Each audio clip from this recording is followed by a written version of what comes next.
Okay, so we're starting our second last chapter now, Algebra. I suppose the thing that I need you to understand is that with the COVID situation, we only had 10 weeks to do lectures. Now, actually, the way I'm doing things, I'm going to wrap things up in 9 weeks, and we're going to have lots of Zoom tutorial time in the final week before the assessment. But whether I did that or not, the other lecturers and I had to trim a lot of content so that we wouldn't be rushing you and overloading you. Now, one of the decisions we made was to trim quite a lot of the algebra. So what this meant was that there was questions that we are not going to ask you now because we needed to save time. And the reason we actually chose algebra was our experience was that students who could do algebra right now can do algebra after we teach it, and students who couldn't still couldn't. Of all the sections, so on the old exam paper there'd be 4 questions, algebra was by far the worst answered question. So we made the decision to cut a lot of the algebra, in particular factorization and simplifying. Now, it might happen that there's questions that if you are not fully up to date, or if you haven't, basically you might have some gaps in your knowledge, is what I'm saying, because usually we try to teach from the bottom up, but there might be a few gaps, and we'll try and look at them as they go. Okay. Now our big concern, the thing we're going to be looking at, there's 2 big kind of things. One is logs. That's going to be very important in this chapter, but also solving equations. And now we've got in the first chapter and the third chapter, sets and relations and functions, we have the language to do equations, solve equations properly. I recommend that you solve them and do equations the way I show you. There's 2 types of students general in the class. Students who will not take that advice and students that don't need to take that advice. The students who don't need to take the advice are students who've done well in maths before, and they can solve an equation and get the right answer. And what they're going to see in this chapter is an explanation of why what they're doing works. The students who won't do what I say are students who have not been good at solving equations in the past. They're not going to listen to me, and they're going to remain not good at solving equations. We have this phenomenon in 3rd level teaching, and I know it because I've seen it before. Now, if you got an A, you know it, but if you didn't get an A, you don't know this material, and it's up to you to look at this fresh or not. But this is a battle I've been fighting over many years and rarely winning. So let's see what we got in here. Okay. So we got some kind of 2 quotes. So here we got, algebra is the metaphysics of arithmetic. So we see these A, B, C's, X, Y, Z's, and all they are numbers. And they should be treated as numbers. Okay. Now, the reason that we need algebra, and sadly this bit, we can't, actually, it's not going to be done in this because I need factorization to do this, and we're not doing factorization. We left maybe a couple of lectures ago, we couldn't show that the squaring function was 1-to-1. Now we have to show that the squaring function from positive real numbers to positive real numbers is 1-to-1, because if it isn't 1-to-1, it isn't bijective, it's not invertible, we don't have square roots. So we have to do it. And it turns out that you're able to do it with algebra, show that if 2 positive numbers, so basically the argument here is if 2 numbers have the same square, let me draw this.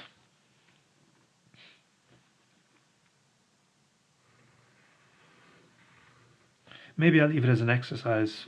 So you have 2 numbers, x and y, and suppose that they both get sent to the same thing, which we'll call z, by the squaring function.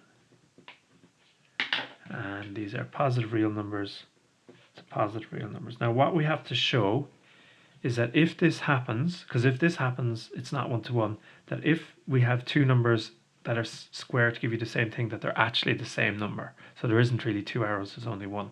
So what you have to show is that if x squared is equal to y squared, then x is equal to y. So that's an additional harder exercise for you, but you need some factorization and stuff to do this. And you can't use square roots, because you haven't got square roots until you show that squaring is 1 to 1. Okay, so anyway, so we have to show this, that no matter, whenever you have two numbers squaring to give you the same thing, no matter what they are, that the numbers are equal. So this, the statement of this is statement pxy, such that whenever the square of x and y are equal, the numbers are actually equal. It's quite easy to find pairs that are true. For example, p66 is true, because 6 squared is equal to 6 squared and 6 is equal to 6. You won't find it being true for, say, 4 and 5. You have to show this is only true, essentially. Yeah. Now, if these are, well, we get this other stuff about logic. When these are not equal, it doesn't actually matter. Okay. So in what we're actually hoping to show when we write something like this is that if you take any possible pair of real numbers, this statement is true. That if the numbers are the same squared, the numbers are the same. To demonstrate the truth of this, you have to show it for infinitely many, and it's a very, very large infinity of real pairs of real numbers. You have to prove it for infinitely many pairs. And this is the power of algebra. You can prove, so this is a symbol that we don't really need here. This is like an and, really. So that you want to show this is true for all possible pairs. And how you do it is you don't specify the numbers, you just work with x and y. X and y standing for any possible number. And all you do, the only things you assume about x and y is that there are real numbers. Okay. And let's see another example of kind of a power of algebra. Let Qn be the statement that for n in natural number that this is a prime number. Okay, so say take the number 5, that's 25 plus 5 is 30 plus 41 is 71, that's a prime number. So Q5 is a true statement. Again, it's quite easy to find numbers n such that Qn is true. For example, Q20 is true because this is a prime number. So consider the statement Q that for any natural number Qn is true. So this is that Qn is true for all natural numbers. Q1 is true and Q2 is true and Q3 is true. So we have infinitely many statements to prove again. So again, you need to use algebra to do this. But actually, if you try and prove that this is a prime number using algebra, so working with n squared plus n plus 41, it's very difficult. Perhaps you believe the statement is false, so you need to use De Morgan's theorem. So if Q is false, not Q is true, and by De Morgan, so these are like ands. So if you do the not of this, you get nots on all of them, and these ands turn into or. So either Q1 is false, or Q2 is false, or Q3 is false. So you try and find one of them that fails. What this means is that at least one of the statements is true, or rather, at least one of the QNs is false. So yeah, so you look for a counterexample. So this is a kind of a similar story to if you want to prove that a relation, for example, is reflexive. It's supposed to be for all nodes. So like you have a statement for the first node, second node, third node, fourth node, fifth node, and it has to be true for all of them. But if you want to say it's false, you just have to show that it's false for one of them. So this will be maybe some more logic that you'll see next semester. As it happens, Q40 says that this is a prime number, but this is false because 1681 is actually a square, so it's not a prime number. So there is a counterexample to Q. Now there's no counterexample to this. It's actually true. Sorry about the dog. So now that we have some algebra, basically what you're doing is you're using symbols to stand for a number, but you're not specifying the number is essentially what we're doing. Okay, so let's see an example of a question using stuff from earlier, but using algebra. So consider A to be 0, 1 to the 4, the set of bit strings of length 4, and define a relation, or as two bit strings are related if the first two digits are equal. For example, these two bit strings are related because they both start with the same binary digits. this relation forms an equivalence relation. First thing here, find the number of elements in A.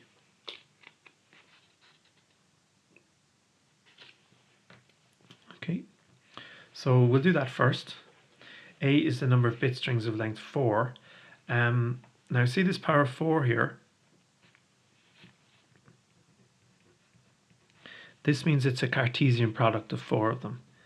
So it's 0, 1, Cartesian product 0, 1, Cartesian product 0, 1, Cartesian product 0, 1. And the number of elements in a Cartesian product is the product of the number of elements in each one. So that's number of elements in 0, 1 times number of elements in 0, 1 times number of elements in 0, 1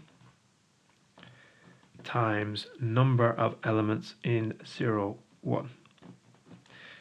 How many elements in 0, 1? 2. So 2 by 2 by 2 by 2. 2 by 2 is 4, by 2 is 8, 16, we get 16. Okay.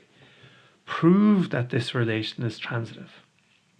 Okay, let's see how that would go. So if the set were smaller, we could draw the digraph and show that it forms a partition, and therefore R is an equivalence relation and therefore transitive. But the problem is the set A is a bit large because there's 16 nodes. Okay, so one way of showing that it's transitive is show that it's a partition of equivalence classes. I'm saying it's a little bit difficult. So instead what we're going to do is use algebra.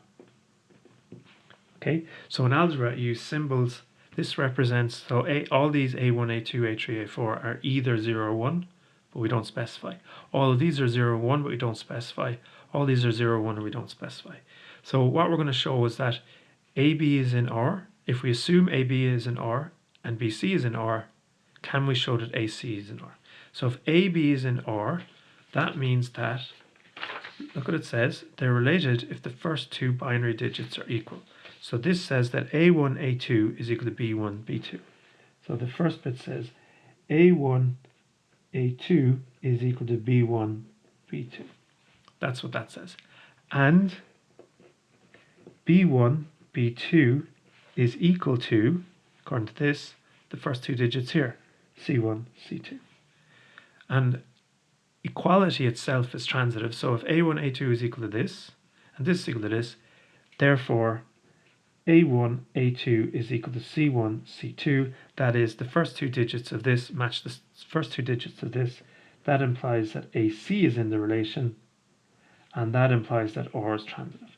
If you want to, you could argue this kind of more in words. But it's possibly easier with the algebra. So you could say, suppose A is related to B and B is related to C. Then A and B share the same two digits. And you could write suppose, and then you could say like maybe D1, D2. And B and C share the same two digits, say D3 and D4. But the digits of B are the same in both cases, so D1, D2 is equal to, well, maybe this is actually easier, yeah. So this is the power of algebra, okay. And here we're looking to describe the equivalence class of 1, 0, 0, 0, the equivalence class containing the bit string here. So this is all the things that are related to 1, 0, 0, 0. So all the thing, what's related to this? Well, bit string will be related if the first two digits are the same. So it's basically all the binary strings that start 1, 0. So we'd get the equivalence class of 1, 0, 0, 0 would be, well, 1, 0, 0, 0 itself is related to itself. You could have 1, 0, 0, 1. You could have 1, 0, 1, 0. And you could have 1, 0, 1, 1. That's it. Okay. So that's kind of just a little bit of the power of algebra. Now, the big thing as far as I'm concerned about algebra is, as I said, treating these are not letters, these are numbers. So treat them like that. And all you can use is, with these letters that are actually numbers, is that they all, like if you write down x, what properties does x have? It must have a property that all numbers have. And here we'll write down the axioms. So remember we had laws of sets, so these are the laws of real numbers. So the first ones are very obvious. If you add two real numbers, now remember real numbers is everything on the number line. If you add two numbers in the real number line, you get another number on the real number line. If you multiply two numbers in the number line, you get another real number. These are kind of obvious ones. The order of addition and multiplication for real numbers does not matter. You've got associativity. So if you've got three numbers, say 5, 6, 7, if you add the 6, 7 first or the 5, 6 first, you get the same thing. Similar story with multiplication. Now, they're kind of obvious ones. Now into more important ones. There's a special number 0 such that 0 plus any number gives you the same thing. This is called identity. And also there's a special number 1 that you have to say is actually not 0, that when you multiply by 1 you get the same thing. So adding 0, remember we had our functions in the previous thing? So the function adding 0 is the identity on the real numbers, the thing that does nothing, and multiplying by 1 is the identity on the real numbers. So adding 0 or multiplying by 1 do nothing. Subtraction and division. So for every number x, there corresponds a number minus x, so that if we add minus x to x, we get 0. Now this is kind of the same as saying, this is the same as subtraction. This is just saying that the inverse of adding x is subtracting x, or adding minus x. And similar story here, if we have a number that's non-zero, its inverse exists, and so this is saying that the inverse of multiplying by x is multiplying by 1 over x, which is the same as dividing by x. We've got the multiplying out business, so x by y plus x by z, which you might remember from school, and that's everything. And basically, now there's a few other bits and pieces that we don't have to get into. Yeah, we really don't have to get into, so we won't. But basically, that's the properties of the numbers. So anytime we see any number, say a, it'll have all these properties. Okay, one thing that's very important for programming is an evaluation convention. So here's a question. The following question was asked in an Irish television quiz program. 2 plus 4 by what gives you 30? So the contestant said 5. So they said 2 plus 4 is 6, multiplied by 5 is 30. But they're wrong, because the issue is, look at these two.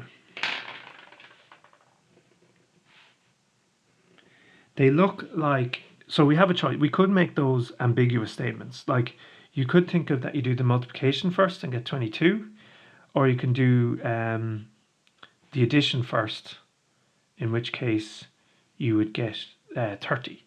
So what we do is, rather than kind of have it ambiguous, we have an agreement that we say we do the multiplication first. So I'm going to throw in brackets that we don't actually have to include. Okay, so if we see 2 plus 4 by 7, we do the multiplication first. So this is just a convention, and your programming languages are going to be the same thing. If you put in 2 plus 4 by 6, you will, 2 plus 4 by 5, you will not get 30, you'll get 22. Now, convention is just something we all agree on so that we can all kind of get along with each other. So another example of a convention in the real world is, in Ireland, we agree to drive on the left-hand side of the road. It's not that it's right or wrong. Like, you can't prove that this is right. This is just an agreement in how we write things down. Okay. So in general, what we have is PEMDAS. So B, and this, as I said, should be... Now, there's some subtleties here that I don't really need to get into. So the first is you do brackets first. So anything inside a bracket you do first. Then exponents, which is really just a fancy word for powers. Yeah.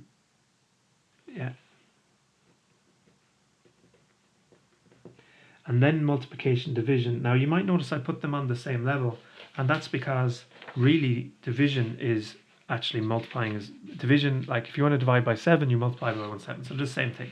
And similar story for addition and subtraction. They're on the same level actually, because subtraction is nothing but adding a negative.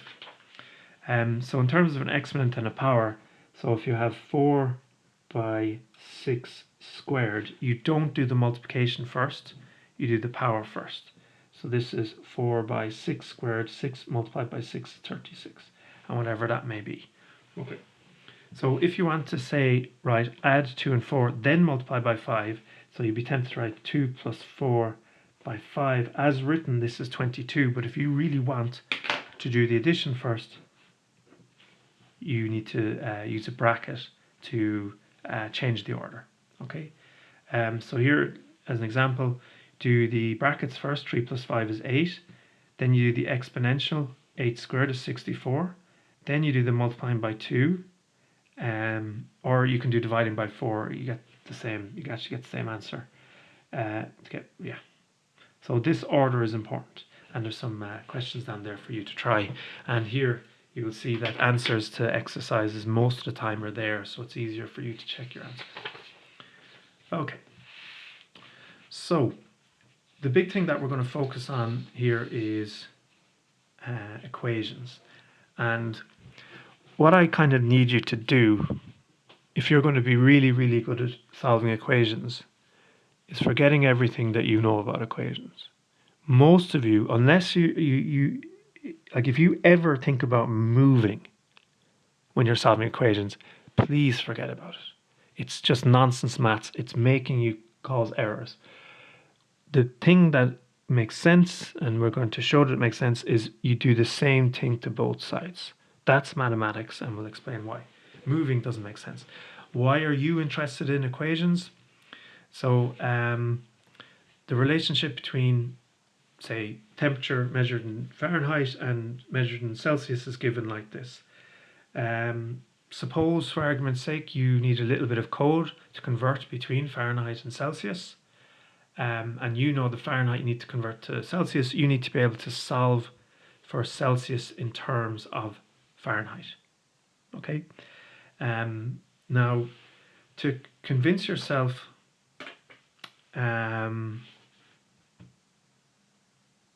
like usually what we give this task here, which is solve this for L. And pretty much nobody can do it. And that's us trying to tell you, I'm sorry, you're great for being here. You're probably doing, you might have done well on the previous stuff, but remarkably on the stuff that you've done in school, you're not doing it properly. You're making mistakes. So what I'd invite you to do is to pause the video and solve this equation for L. Now. Okay, now that we're back, I'm going to solve this now for L, doing it properly. Now I'm going to do it quickly because we're going to show these things later. So let me write down the equation. R is equal to the, now I will show the, the principles we're going to use, but I'm going to go pretty quickly. So I'm trying to solve this for L. So what I want to do is I want to get rid of things that are in the way. And what is in the way at the moment is the square root function. Now, and here I said it, function. If I want to undo a function, I apply its inverse. And the inverse of square root is squaring. Now the thing is, you've got two things are equal. And if you apply a function to two things that are equal, you get the same thing out. Remember, a function has only one output. So what I'm going to do is I'm going to square both sides. So if I square r, I get r squared. And then squaring is the inverse of square root. So I'm left with this. Now I probably have to assume here that everything inside is a positive real number. Now I'm looking at this division by L. And that's kind of making things difficult and complicated. So I want to get rid of division by L. And what's the inverse of dividing by L? Multiplying by L. So that previous lecture where we went through all the inverses of functions, that's really, really important for this. So I'm going to do it to both sides. So if I do r squared multiplied by L, and multiplying by L is the inverse of dividing by L, so that'll get rid of the L. And I'll just have VL plus PR. Now what I want to do is, this bit's getting a bit trickier. So I have L's on both sides. I'm trying to solve for L. I want L equal to, so I don't want that VL there. So that's plus VL. I want to get rid of that. What is the inverse of plus VL? Minus VL. So I apply that function to both sides and I get r squared L minus VL equal to PR. Now we get into something that maybe I will show. So there's a factorization thing here. You've got a common factor of L. And if I'm looking for L, I can take that out. Let's take out the common factor of L. And this is one of the rules, which says that x times y plus z is equal to xy plus xz. And if I was going really, really strictly, like here the L's, so see, I'm seeing a common factor. If I'm being really, really strict, I can say, well, remember I said the order of multiplication of numbers doesn't matter? So these two things are equal. I can take out that common factor of L. I'm left with, well, what's the L multiplying here? R squared. And now there's a bit of messing around with the minus. So what we could do here is say that this is plus minus VL, and that handles that. And so you take it out, you're left with minus V. It's PR. Now we're looking for L on its own. It's multiplied by this thing. What is the inverse of multiplying by a number? Dividing by a number. And do it to both sides. Now, if you have that correct,